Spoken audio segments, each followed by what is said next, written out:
Welcome in, you guys. I'm your host, Andrea. This is from Mrs. to Ms.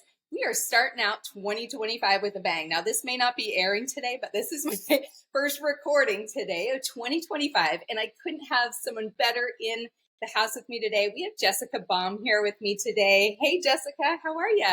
I'm so happy to be here, and I'm doing well. Awesome. Happy New Year. I love having you.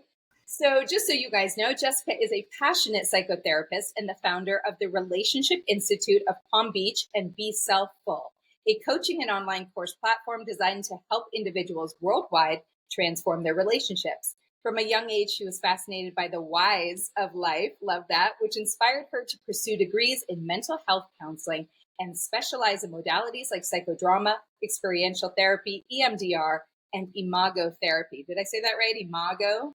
Imago. Nice. With expertise in relationship dynamics, attachment styles, and addiction recovery, she combines her personal journey of self-discovery with professional insights to guide others toward deeper connections and authentic living.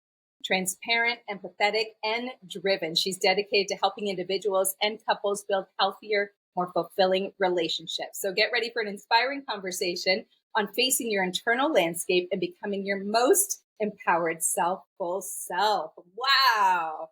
You've got a lot going on. That was a lot. That was a lot. It was a lot, but I love it. I mean, it should be a lot, right? Like you're doing so many things and in so many areas, and I love it. And it all started from these whys that you had growing up, I guess. So, okay, let's go back and start at the beginning. So how did your journey lead you to specialize like in attachment theories and to really go down this path that you're on? Yeah, that's a good question. I mean, I originally went into mental health because of my own struggles with depression and anxiety. I started working in the field, and through my own personal work and working in addiction and with codependency, I got trained in imago therapy, which is couples counseling. And I really started to understand that attachment theory is at the core of everything, and that attachment is everything. And having secure attachments in our life mean that we can have a very fulfilling life, and having insecure attachments or having an insecure style we can all really suffer. And attachment theory became something I became so passionate about that I started to study interpersonal neurobiology, which is how we form our attachments in the first place. Interesting. Yeah, that is such a fascinating thing. I mean, most of it stems from childhood, right? Like things we're dealing with kind of in our childhood. Maybe we were abandoned, or maybe we just felt a little left out. That would kind of trigger more of the anxious, correct? Yeah, I mean, it's like an understatement when people are like, oh, my childhood. But when you actually understand how we are made up and how our Yeah. body kind of develops early on and how our lens of the world is, it all happens so early on. Our interactions with our primary caregivers and our sense of safety in the world basically lay the blueprint for how we see the world, how we reenact things, our Yeah. belief systems, and our attachment styles or patterns that get embedded in us. Yeah. And so the beginning is very, very important. It sounds like it is. So, like, what are some common thought patterns or beliefs that individuals have with anxious attachment styles? Like, what do they tend to experience when they're feeling I think like the hallmark for anxious attachment, and for those of you that are listening, I wrote the book Anxiously Attached, that? Becoming More Secure in Life and Love. And I think the hallmark for anxious attachment is inconsistency. So when we were babies, primary caregiver, whether our mom was stressed out or going through her own thing, she was sometimes available to lend her nervous system and to calm us down and to be present with us. And she sometimes wasn't available. So there was a sense in our system Yeah. that who we're in connection with, we could be abandoned by, or they could drop off. There's a sense of urgency or a need to get into connection, or a fear or hypervigilant that we're going to lose connection in relationship, which all kind of sums up a fear of abandonment when you start to really look at that Yeah. style. Yeah. I think it seems like that one's the most prevalent, right? The anxious attachment is that where most people lie on the spectrum, or is there? Oh, no, no. I think, and I wrote another book that comes out in October. We have different patterns embedded in us. Yeah. I think anxiously attached people are the most likely to raise their hand. They're most vocal. They're the most likely to go out and get help. And I think a lot of what goes on for them is externalized. So it's easier to see versus like Mm. someone who's more avoidant, more isolating, more detached. Wow, that makes sense. That is so true. It's more of an obvious attachment style, right? Than somebody just being secure because you don't even notice somebody when they are secure. Yeah, for sure. Secure, you're not going to notice. They're probably not really paying attention to attachment theory. Although I have to say, even secure people who get partnered with someone who's very avoidant or very anxious or has disorganized, which doesn't happen, but like if they get partnered with someone really extreme, Yeah. they can get activated. And so, it's a combination of two people's embedded patterns and Mhm. relational dance that make up the relationship. So I can be anxious and you can be secure and some of your avoidant parts might show up or things can come Mhm. up still that way. That's interesting. I was going to ask that because I always kind of thought more of anxious and avoidant kind of matched up would be those two. But even though I know it becomes a dance then, right? So it's almost like a pull and push dance with anxious and avoidant. But I've never really thought about secure and anxious, how that looks. So secure mainly stays in their own lane with secure, I would assume. Maybe. A secure person is a baby that learned that I'm going to get my needs met and I can Yeah. trust that my needs are going to get most of the time.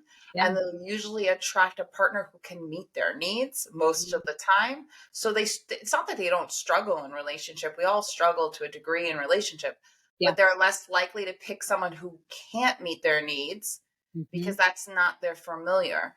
So we And they usually recognize attract it. the familiar. Yeah, they can. Well, I don't know any if it's conscious, to be honest Yeah, with that's true. That's true. All right. So tell me about selfful. What does this mean? Tell us a little bit about that. you. When I was breaking down the concepts of the book, a big concept of anxiously attached people is becoming selfless. So, as a baby and as a youngster, and a way to stay in connection with our primary caregiver, a way to operate in our worlds, we can give up ourselves, we can abandon ourselves to meet the needs of others. So Mm. we're meeting our mom's needs, we're regulating our mom, we're performing, we're figuring out what the other person needs, because Hmm. that's the adaptive strategy to stay in connection, and connection is our biological imperative. We'll do anything to stay in connection.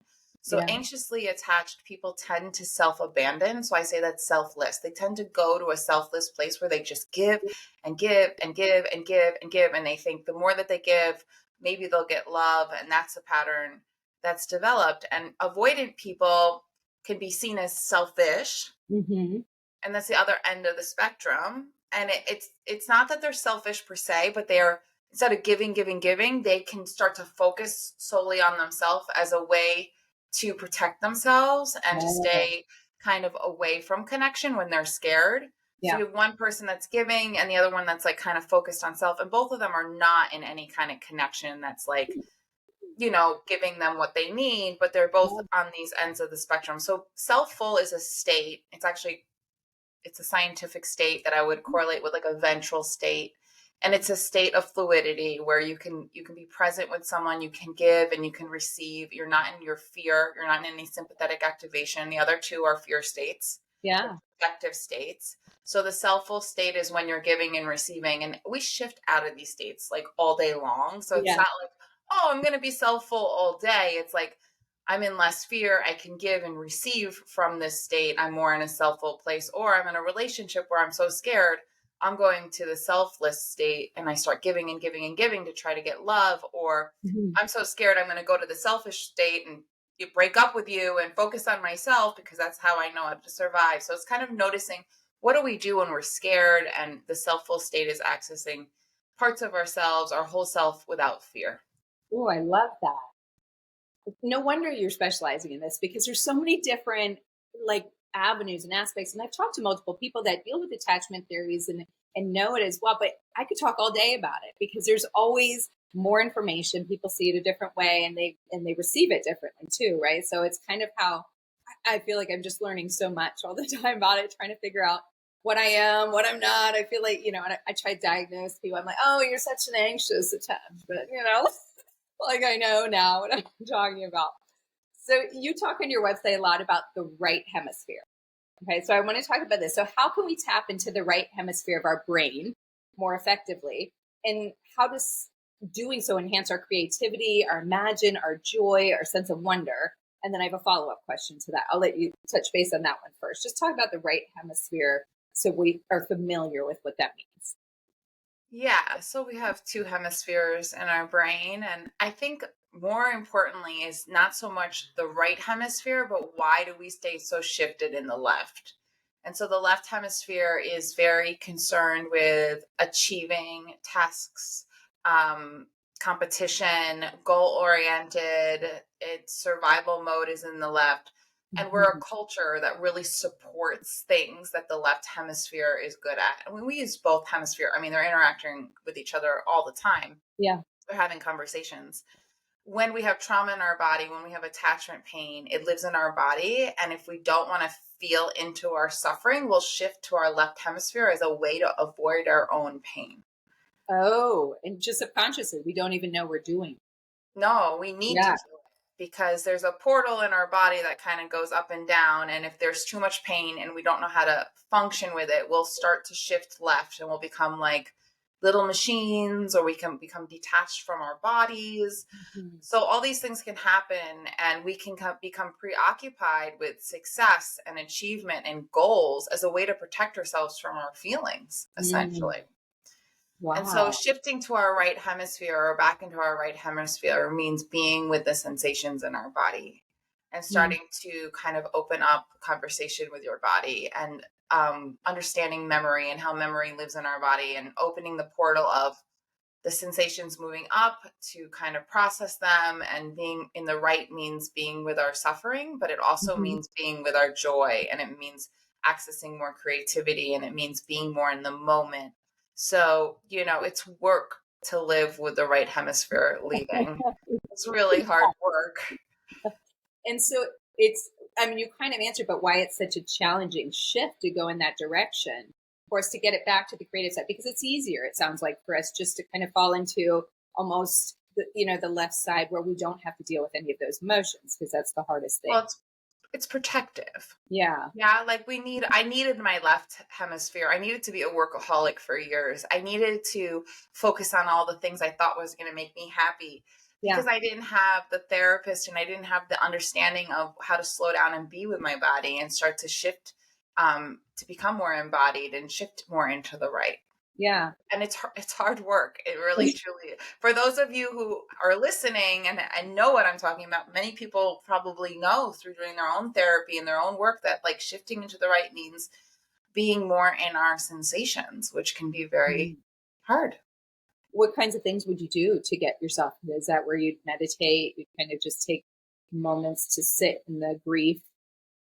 Yeah, I mean, there's ways to kind of go inward and feel our own sensation. The best Mhm. way to shift into our right hemisphere is to be in the presence of someone else who's in their right hemisphere. Ooh. So we really connect right hemisphere to right hemisphere. And Yeah. this is the way a baby connects to their mother. Yeah. And the right hemisphere of another, and the nervous system of somebody else is calm, centered, very connected to their body, holding space for you is going to help your nervous system start Mhm. meet that nervous system and eventually start to shift. It's a process. Oh, wow. It does sound, and I haven't talked about that before. So I really like that. I didn't totally realize what was on one side from the other. And I love that you can start to think about that when you're reacting to things. I mean, I would assume, like I said, it's pretty subconsciously. You don't even know you're doing it and you just go into the left side, but something must trigger to you to kind of try to bring it back. Sounds like a challenge, like a, It is. And I think, we avoid suffering in so many ways. And Mhm. unless we have like safe people and safe environments, we have to stay in Mhm. survival mode. Yeah, So in order absolutely. to do this work, you need safety. Yeah, makes sense. Yeah, makes sense. So on Instagram, you shared a powerful insight about how fairy tale ideas can distort our views of healthy. I know this all too well. Our views of healthy relationships, especially during hard times, arguments, or disagreements. So how can we shift our mindset to embrace the natural challenges of relationships without, doubting their validity or questioning if our partner is the one? I think this all the time with the fairy tale stuff. I mean, as much as we love Disney and these fairy tale stories, it is such a mind fuck, really. It just Totally. really, it just messes with you because I am guilty of that. My head in the clouds for love and thinking, where's my Prince Charming? And we're going to run off into the night. It never goes that way. I mean, very rarely, I would assume. Yeah, I think that, as a little girl, if you're growing up in a home where there's trauma, neglect, or abuse, and you see that on the screen, it almost gives you hope Yeah. that one day you'll be saved and Yeah. one day someone's going to come along and give you everything that you need. And then someone does come along and they make your brain light up with all these wonderful cocktails, which happen in the beginning of a lot of relationships. And that's not sustainable. That's the honeymoon phase. And so later, our wounds show up. But I think our wounds show up in relationship no matter how we try to avoid it. The deeper we love and we connect with someone, we're likely to face our wounds again. Yeah. And so, Gabi Mate and Harville Hendrix, and there are like Terrence Real, like there are, and in myself included, especially in my next book, we talk about how relationships really are containers for us to re-experience our childhood trauma. Yeah. It's our work to get conscious, right? And so I always tell a client when they're, fantasizing about someone coming into their life, and I've been there too, it's kind of like giving up that fantasy is really hard because that's like a protector. It's like, oh, there's something out there that's going to take this pain away. And it's like, no, can we be with the pain that no one's going to save you? And you were probably a little boy or a little girl longing for something to take the pain away. And the idea that a person's going to come. And the paradox of it all is that sometimes people come into your life and they impact you so deeply and they provide an escape for you for a period of time. But the key is it's an escape. It's an escape. Yeah. For sure. And so when you're dealing with that, even in arguments and disagreements, like how does it affect you that way within your relationship if you are always in this fairy tale mindset? I think that you have to take Prince Charming or Princess off the pedestal and start to understand that you're a whole human that you're in relationship with. They have their own baggage, their own trauma. They're not perfect. They're going to hurt you. They are going to hurt you even when they don't want to hurt you. Yeah. They have their own baggage of hurt. And your goal in the relationship is to become conscious of what is old, what is new. How do we be more mindful? And how do we stop blaming each other? Because what early wounding does is we project like the perfect partner out. So like you can meet a guy and you'll project like, this is the father I never had. He's going to meet all my needs, right? And then that person does the exact thing your dad did, betrayed you, neglected you, whatever it was. And you're like, how did I end up here again? And it's because we place all these like projections and fantasies that this person's going to heal this wounded part of me, rather than actually like, no, this wounded part of me lives in me. And I need to like acknowledge the pain and the wounding that she's already experienced. So I don't look for a solution in another person. And the irony is like, we need people and the solution is people. So it's tricky, but the solution to the pain doesn't come from another person. Yeah. It's just being more self-aware what you're going. Yeah. And having people that can be in your pain with you and help you understand the origin of your pain, but not take the pain away. Yeah. Interesting. So talking about, just being more self-aware of yourself, how can understanding the differences of being self-aware and having an unaware partner help us to identify healthy relationship dynamics? And I guess to actually navigate attachment related challenges more effectively. How do we deal with that when we're not quite self-aware and then we have a partner that's unaware? How do we even deal with that? Get to a healthy place. Yeah. I mean, one thing you want to ask yourself are like, what are the themes that are happening in my life on repeat? What are the like deep core wounds? Am I noticing that they're showing up in my life in different close relationships? Sometimes I ask couples like, you're feeling this and this is really big. Have you felt this before? And then where in your body do you feel it? And then how early you remember feeling it?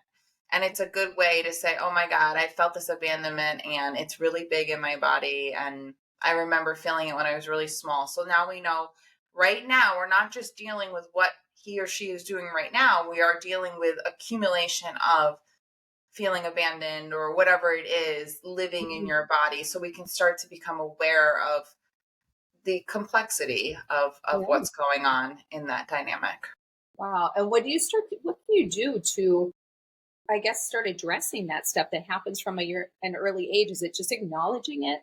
Again, being self-aware of when you felt it, when you had that stuff happen. Is that kind of where you go back and start from there to move forward to fix it? Or it sounds like a long process, a daunting, long process, I but mean, you have to start somewhere. I give a lot of the somatic tools in my book, Yeah. and there's a lot of stuff you can do to sit with parts of yourself Hmm. and become aware. And when wounding's really early, you need to bring those parts to another nervous system. So you can only really heal them in relationship. Ooh, Yeah. okay. Healing attachment wounds happens mostly in relationship. Now you do have a relationship with yourself. Yeah. I call it little me in my book. Mhm. And you can have conversations with your inner child, and you can do some of this healing work alone. And then healing attachment wounds also comes from having relationships that you can heal them through in the 3D. So both of those things are needed. Wow. Okay. So self-love and self-care have, to me, become these buzzwords, these cultural buzzwords, right? That I feel like everybody's saying that you got to have self-love and self-worth. But you say there's something missing in our understanding of what these things really mean. Can you explain to us a little bit? Not that there's necessarily something missing, but we can't have self-love if we didn't experience love.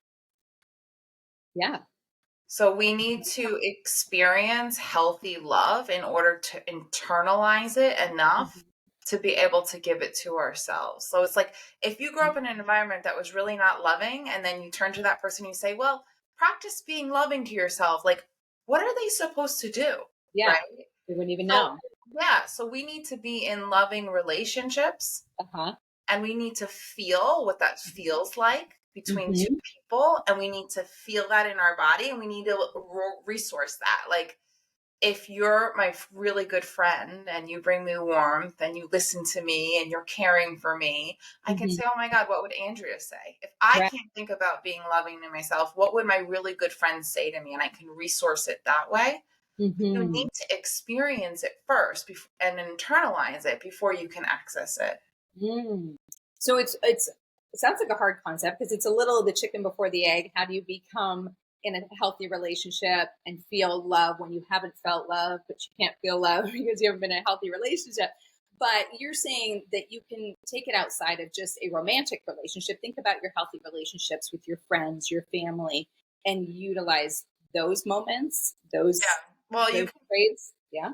you can access, like, if you had a grandmother or an aunt or a Yeah. dog. I mean, you can access love, but you need to resource it. And Yeah. I would say that if you want healthy relationships now, forget about romantic. If you're listening to this podcast and you're like, my romantic life is not so good, Yeah. I would say that you start with healthy friendships, Yeah. and healthy therapist relationship, and you start to feel what is healthy disclosing, what is it to be vulnerable, what is it to depend on dependable people, what does that feel like in my body, does it feel warm when I'm with this person, do they care about me, do they see all of me? Because as soon as my nervous system and my being starts to recognize, oh my God, this is love, Yeah. this is love, this person is really showing up for me, this person really cares for me. I have Yeah. some friends that I know just really care about me. We internalize that. That's going to reorient your system to think, Yeah. okay, this is love, rather than maybe some other versions of what we might think love is in this super exciting venue. And I'm not saying love can't be exciting. I'm saying for us anxious people, we need consistency, Yeah. and we need to kind of feel into people who are there for us and show up in a particular way. And it starts with, it can start the most with our friendships and I mean, it started also with a relationship with a therapist with me, like learning Mm. that, like, hey, this person can really sit in my experience with me Yeah. because my Yeah. parents couldn't.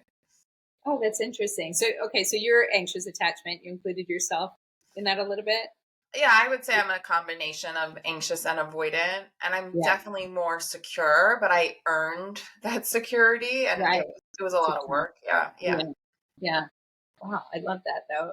The admission of that. I love that. Thanks for that. And so, okay, you talked about belly brain. I don't know what that is. Belly brain. How does it function in aiding us to move to a rest and digest state rather than survival state that we're all stuck in? I don't even know what belly brain is.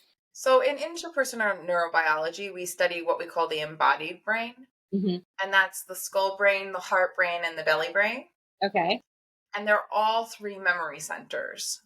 So they all store memory. So our Okay. gut stores memory, our heart stores a lot of memory. And our brain actually stores memory too, but our gut and our heart store a lot more than our brain Oh, and send information up to our brain, our skull brain, yeah. much faster than the information going down. And Interesting. so when we're children and we're experiencing trauma or when we're experiencing hardship and we're not received and we don't know what to do with our experiences, we can store them in our body, in our fascia too. Mm. And so our heart and our gut have memory centers. And that's why we say, like, trust your gut, but it also Yeah. processes relationship stuff in our gut. That's why some people have like irritable bowel syndrome when they're Yeah. scared. And our heart has like so many um like receptors, and it remembers loss of connection and it remembers joy and connection, and that's why we have heartbreak. But this is Mhm. memory, this is all memory in our heart and our, Yeah. and so these information centers actually send a lot more information to our skull brain than the other way around, and they inform a lot of our decisions. Wow. And is it, sounds weird, but is it like weed stuff out? So like what gets up to the brain is only what you really need to know at that No, moment? Or is it, no, everything does? That's right. there's like a vagus nerve and there's like a highway that goes up, and now we're Yeah. always scanning for threat and safety. There's something called neuroception, and yeah, it's complicated, but I wouldn't say that it weeds stuff out. I think our system's always trying to keep us safe based Yeah. on our past experiences. It could be keeping us safe in ways that we don't need to be kept safe anymore, but that's what its goal is to keep Mm. us safe. Yeah. And that's huge with your gut. Everybody says that to trust your gut. And I don't think we do that enough. I think we can, sometimes we mistake it for something different, maybe excitement where you think, oh, I've got like butterflies when really that is, could be something in your gut telling you, I Yeah, it tend was to, like that meme going around where like I got butterflies, and then it was like some funny meme of like, if you have the butterflies run in the other direction. yeah. Yeah, and a lot of people believe that the butterflies are more of a red flag. They're a signal of something that maybe you don't want, and we tend to mistake it for the excitement, the giddiness, and I'm smitten because I've got butterflies in my stomach. There's got to be a. I can't believe the butterflies mean nothing in there. I don't think it's that black and white. I think the Yeah. butterflies mean that you're excited, and you need to determine what that excitement is and what part of you is excited about this person, and Mm-hmm. do some investigating that way. I think it is possible to be in a very healthy relationship and have butterflies in the beginning. So I don't Yeah. think it's an indicator. But often when we have trauma that's unconscious and in our Yeah. body, we tend to seek out people who replay it. So Oh, like we'll feel like so called or so drawn to yeah. this person, like you, Yeah. like my dad struggled with substance abuse, and luckily Okay. I've worked through this, but you could put like 50 guys in the room, and I promise you, the one who has the biggest addiction issue, I have a pull towards 100%, right? So my Yeah. system, oh, where do I want to resolve my dad issues, right? And so Yes. I'll pick Yes. that person, and really all I'm doing is recreating my issues until Yes. I become conscious of it. And so there's a lot of literature on this. My next book is on this, but we really do reenact what we don't heal because Ah. we're trying to resolve it. We're trying to heal it. Yeah. Oh my gosh, why can't it just be so much easier? I mean, there's so everybody would do it, everybody'd be in love. So, okay, I don't mean to be skimming over your books that you've been talking about because I love you wrote an incredible book called Anxiously Attached: Becoming More Secure in Life and Love. It has sold over 100,000 copies. Congratulations. That is amazing. So tell us more about the book and what the listeners can expect to get out of it. And then it sounds like you have another one coming. I do. I mean, I Yay! love Anxiously Attached. I feel like if you pick up that book, there's a good chance and you struggle with abandonment or codependency, you're going to read it and you're going to feel like, oh my God, there are finally words to what I'm experiencing. And Oh, as an I need author, that. yeah, as an Yeah. author, I am, and as an expert and an author, I'm also right there with you. Like, Yeah. I'm not making you feel like you have this. I'm like, we You can have do it. this Exactly. together, and I'm with you on this journey. Right. That's why I pointed that out because you are right in there. You're like, well, people like us have it Yeah. anxious. I love that. The Yeah. last thing you want to read is like, you have this and you Yeah. need to do this. And it's Yeah. like, God, anxious people already feel so alone Yes. that I just don't want the reader to feel alone. I want them to feel like, hey, I got you. I'm with you. I've been through this. I've studied this. Mhm. And I'm going to help you understand that all your behaviors make sense given what you've gone through. And it does take you a little bit on a somatic journey. So there are practices and meditations that you can go to that I give you for free with the book. So you Amazing. can start to kind of make these connections inside. And yeah, it's just a wonderful journey. And it does help explain the anxious avoidant dance, with a lot of Mhm. people are like really, I don't know, fascinated with that Yeah. dance. And I unpack that like really well. And I Yeah. built a lot of compassion for the avoidance side. And I help you start to understand like what's going on each side. And I even give some tools on how to resolve that coupling, because it's very Yeah. common for anxious and avoidant people to be attracted to each other. I think I Yeah. say something like a moth to a flame. Yeah.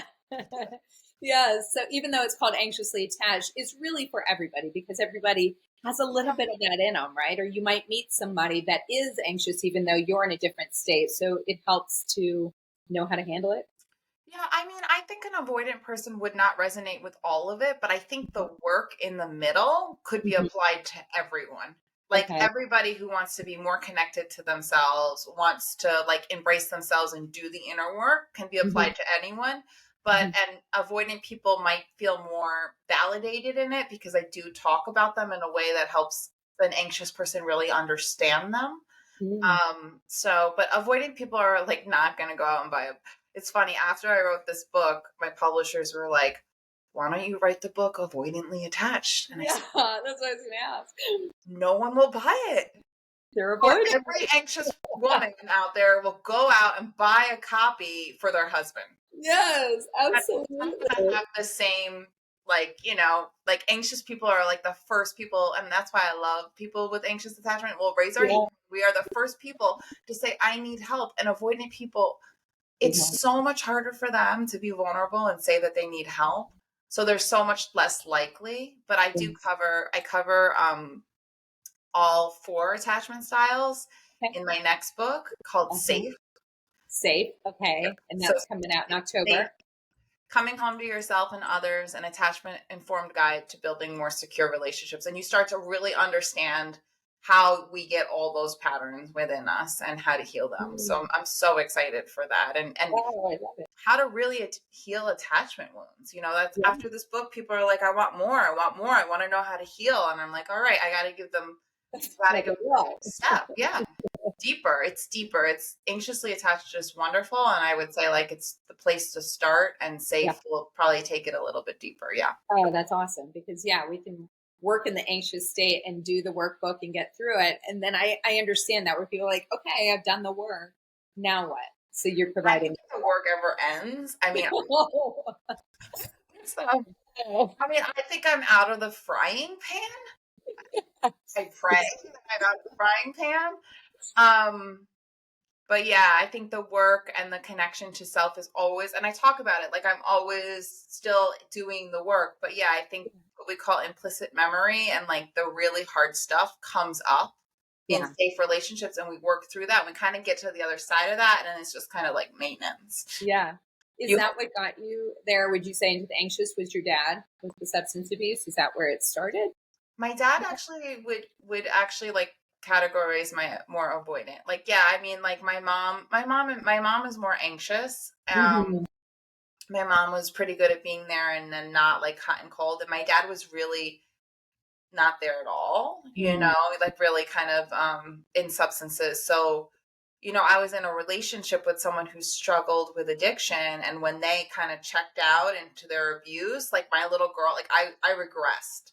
And Yeah. I was like, oh my God, I'm not safe. It was Yeah. like my primary caregiver was no longer there, So Yeah. I had a really great therapist that was like, this isn't about him. This is you re-experiencing what it was like to be around a parent who was high too. And it took Right. me a lot to be like, it's not about him, right? Mm-hmm. It's not about the person that I love who's right there in front of me, who's Yeah. not well. It's Yeah. it is about him to a degree, but what's coming up inside of me is so primal and so early. It also has to do with the fear that I encountered when I was really small. Yes.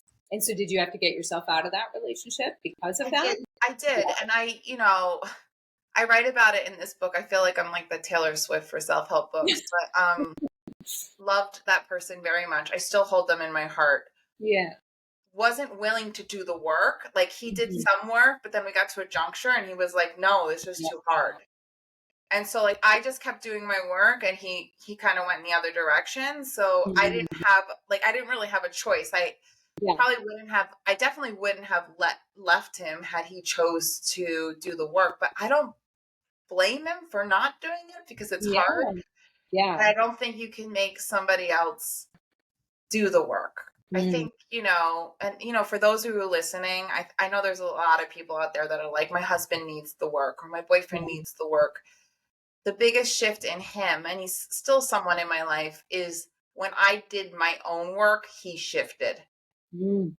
So it Yeah. can save a relationship.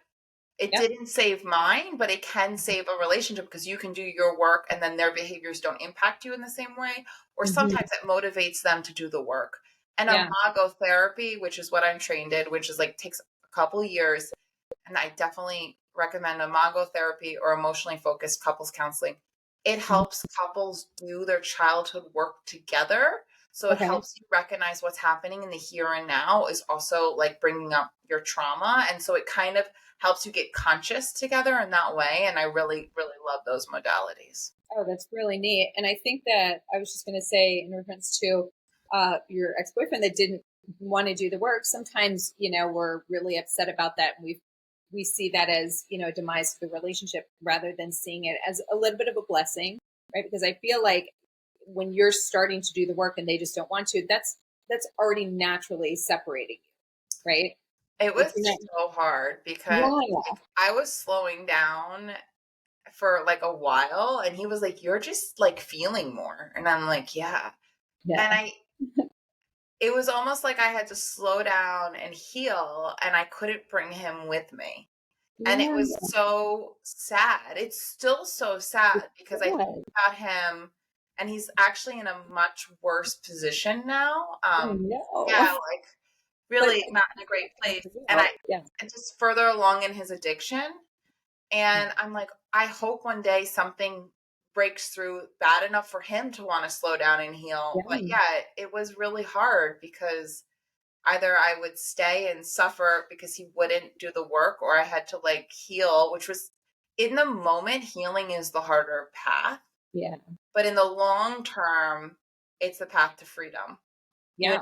and you just need the right people. So it's kind of sad when I think about it because I have all this internal space. I'm doing better. By no means is my life like super easy, but I've healed a lot and I feel freer. Yeah. And I know that he's like kind of stuck I know where he's stuck. So Yeah.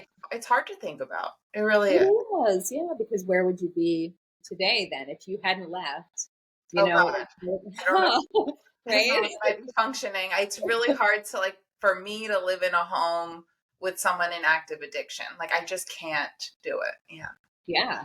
That makes sense. And I appreciate you sharing that because I think the listeners often feel, I don't want to speak for them, but like they often feel like when, I'm talking to therapists or experts in the area that, it's kind of like you said, like you are doing this and you are doing that. And so I really appreciate you actually talking about your story and saying that because it allows them to understand like just because you are an expert in it doesn't mean you have it completely handled and under control and that your life is perfect, right? And we all kind of think, Everybody is like, oh, your life should be perfect. I'm like, yeah, no, I don't get to avoid my own trauma. Like, Okay. I have to live through my own lessons and I have to do my own work. And if Yeah. like therapists should all be doing their own work. And Yeah. we're human too. And we picked this profession for a reason. Um, I would say like out of like a lot of therapists who write books, Yeah. I'm a little bit more vulnerable than the average. And Yeah. part of me is like, oh, but then another part of me is like the feedback I get from my readers are like, thank you so It's much. Thank authentic. you. I don't feel alone. I don't feel judged. I feel like you get it, like you've been there. Mhm. And I'm like, I was telling my mentor who helped me write this book, I was like, I want to be vulnerable, but not more than I need to be. Like, help me find that fine line. But Yeah. I think that's No. the beauty of me. And like, if you know me personally, I'm kind of Mhm. an open book. Yeah. I don't really mind being vulnerable. It's not particularly hard for me. I'm Yeah. lucky in that sense. I love that. Yeah, Yeah. that's super neat. I really appreciate that. So, okay, looking ahead, what's one key piece of advice or practice that you'd recommend for anyone working to heal their anxious attachment style and to build a more healthy, secure relationship? What's a takeaway? Yeah, I mean, I call in Safe Book finding your anchors, but it's Mhm. finding reliable people, and they might not be the people that you want. They might just be Mm. like who is consistent in your life that you can start to depend on, who Mhm. returns your calls, who you trust. Like leaning more emotionally on dependable people is really Mhm. important because anxious people will pick an avoidant. And they'll be like, "Can you be there for me?" And Yeah, in maybe their that life. Yeah. works for a little bit, but then the avoidance like checks out and but like picking secure people and Mhm. kind of gravitating towards those relationships, learning what that is. Mhm. Um, that's like one way to start. Being Yeah. kind and compassionate, like every one of your jealousy, your controlling, your anger, your quote unquote codependent, all of that is rooted in fear and in your nervous system. And you need to start to be so compassionate with your own behaviors and start to Yeah. see them really through the lens. If you start to see them through the lens of the neuroscience, you're like, oh my God, I went through so much. Of course, I'm like stalking this person or scared they're going to break up with me. I've been abandoned. My system has learned to expect this. So I think self-compassion is so paramount, or just an understanding that these behaviors make sense. Yes. Amazing. So, okay, tell everybody where they can find your book, where they can find you. Anxiously attached, becoming more secure in life and love. I think it's in like 17 countries. It's on Amazon. It's in Barnes and Noble. Like Everywhere. you can find it everywhere. I know there are some people who try to like copy and like do. It's a teal book with hearts on it. And I'm sorry for any of the male listeners. I get so many male readers. It is like designed to look pretty for women, and that Yeah. was the target demographic. But there are so many men that are buying this book that are getting so much from it. The publishers do what they do, but it is teal. It has like Have it I there. mean, I have it. Yeah. Here's the Yeah. Polish. Yeah. Hold it up. Polish. Okay. Oh wait, here's a mini copy. Oh, I perfect. actually think buying the hard copy is better Yeah. than it's more expensive, but the hard copy is nicer. But this Yeah. is the soft cover copy. I love So this it. is it. Yeah. Yeah. And That's it's such a great point about the men. I feel like maybe it's not quite, I don't know, because I don't really deal with men as much, but gearing as much of the knowledge towards them and for them to understand it. I always think of everything in a feminine sense. When you're saying it, I I know. just picture You it know as what? a It's like feminine the sense. men need this work so much, and it's Right? so culturally okay for you and I to go into a bookstore and pick up a book that looks like this, Yeah. And for right? them, And it's like it's so buying not tampons. okay for them. Yeah. My mentor was like, and my next book looks kind of girly too. My mentor was like, we're going to make this book so male inclusive that I think there are more male, like demos or case studies than there Yeah. are female in the next Oh, book. And it's a little bit more gender, it, good. culturally more inclusive for everyone. This is a very like heterosexual white female book. And so I worked on that to be better, more inclusive in the next. Hey, Yeah. perfect. Perfect. Okay. Where can they find you on social media? Jessica Baum, LMHC. Yeah. Oh, I was saying it Baum too. Baum. That's fine. Baum. I'm I sorry. will still That part. respond. Yeah. Yes. Perfect. Okay, so I'll have all that in the show notes for the listeners where they can find your book and they can find all of the good stuff. So thank you so much for going over all that. I mean, it's awesome. And I'm going to get it myself because I can't wait to read it because I am totally anxious attachment. I'm veering out a little bit. I'm more heading towards the secure, but I have the little bit of the anxious and avoidant, I think. Yeah, we have combos, Yeah. we have combos. I even had some disorganized parts show up. Oh, you did? That's like both, right? Is that when you have? It's no, but it's like the most chaotic part of you that feels so unsafe that you're just really unstable. Like I had pockets of that show up in my life. So I understand it completely. And I said, if I didn't have that inside my body already, they wouldn't have shown up. Yes. So, yeah. So everybody should really start taking this test. There's the quizzes online, right? That they can find the attachment quiz. If you email me, I have my own attachment style quiz if you want to link it. And I want it. Yeah. Yeah. I do it every week to see if something's changed. It links to my email list. So if you take it, you will be part of my email list if you're listening. But you'll know about my next book and I can send you the link. Yes, I'll add it to the show notes for sure. Okay. That would be great. Yeah. So before you go, I'd love to play a little from Mrs. to Ms. Fun Facts, like a would you rather game. It's just 10 easy questions, mostly based on your area of expertise. Okay, you ready? Mm-hmm. Okay, number 1. Would you rather have your date show up 30 minutes late, but be incredible company, or be perfectly on time, but boring the entire night? I mean, I guess late. Late with a good reason. Yeah. And is this the first date? Is this a pattern? Is he always going to be late? But yeah. What you put up with now could be there later. And boring could potentially have potential, but yeah. What's boring to one may not be boring to another. I was too generic in my question. Number 2, would you rather have a partner who's a fantastic kisser but terrible at flirting, or someone who's an expert flirt but just okay at kissing? A good kisser. Yeah, I have to, right? Yeah, flirt. I'll just tell him, stop flirting. Just give me a kiss. Yeah, because bad flirting is bad, and bad kissing, it's all bad. It's all bad. I cannot even, anytime I went out with someone recently that came in tongue first, and I'm like, what are you doing with that? And I just didn't have it in me. I would really love to go, okay, can I just show you just so you can know?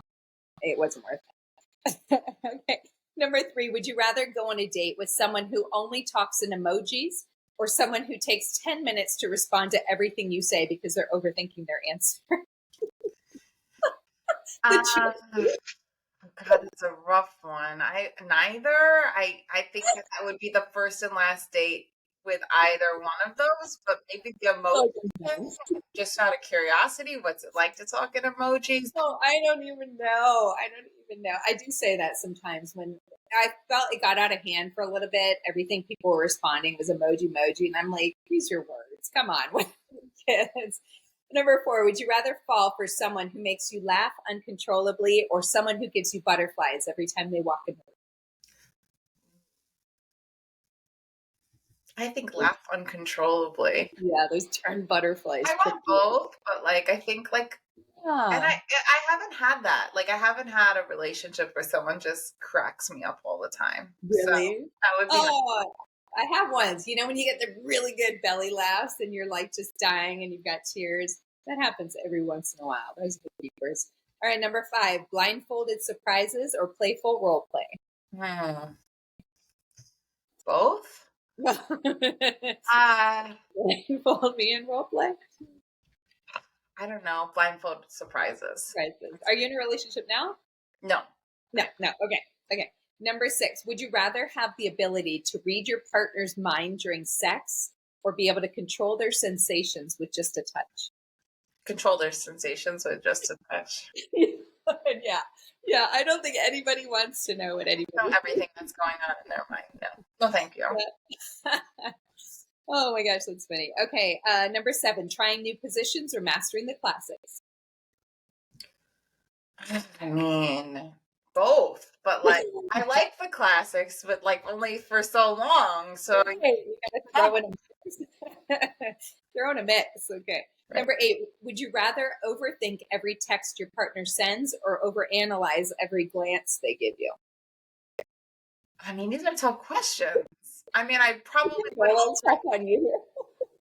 uh I overanalyze every glance they give me, maybe. I mean, both of them are very insecure things to be going, Yes, like yes, both like torture, they self-torture, are. I'm the analyze. big overthinker. I read every text. I'll reread it, and Eh, hear it a different way. Hate it. I Hate don't care that, unfortunately, care that much. So I either don't way. know. Yeah. Okay. Number 9. Would you rather date someone who loves texting but hates phone calls, or someone who insists on long phone conversation but never replies to text? It's funny because I'm talking to someone right now who just texts a lot and there's no Yeah. long phone calls. And I kind of wish there was a phone call, but lately I've been more okay with texting. Yeah. I Is don't it like know. paragraphs? He's like sending paragraphs, like a whole story, or is it, No, no? but there aren't like long calls. Yeah. So I don't, Which I is don't, nice. Okay.